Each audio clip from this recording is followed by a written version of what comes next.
ಈ drug mafia ಇದೊಂದು ಸಮಾಜಕ್ಕೆ ಬಹಳ ದೊಡ್ಡ ಪೆಟ್ಟು ಕೊಡೋದು.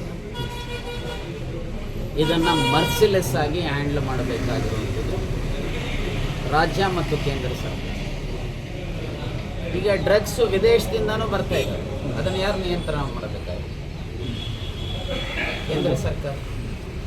ಹಾಗೆ ಲಾ ಆ್ಯಂಡ್ ಆರ್ಡರ್ ಇನ್ನಿತರ ಇವುಗಳನ್ನು ನೋಡುವಂಥದ್ದು ನಾನೇ ಒಂದು ವರದಿ ಕೊಡಬೇಕಾಗಿದೆ.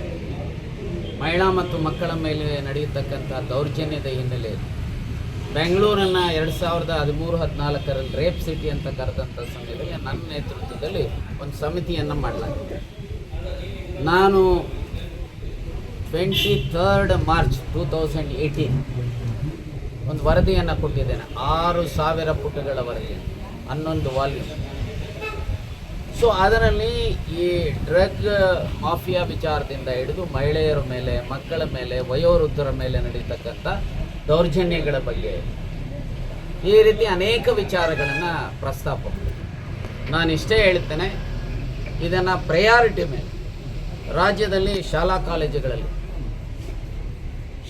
ಕಾಲೇಜುಗಳಲ್ಲಿ ಮತ್ತು ಆ ಪರಿಸರಗಳಲ್ಲಿ ಹಾಸ್ಟೆಲ್ಗಳು, ಶಾಲಾ ಕಾಲೇಜುಗಳು, ಸೊ PGಗಳ ಸೆಂಟರ್ಗಳು, ಈ ಥರದ ಕಡೆಯಲ್ಲಿ ಹೆಚ್ಚು ವಿಜಿಲೆನ್ಸನ್ನು ಹಾಕಬೇಕು.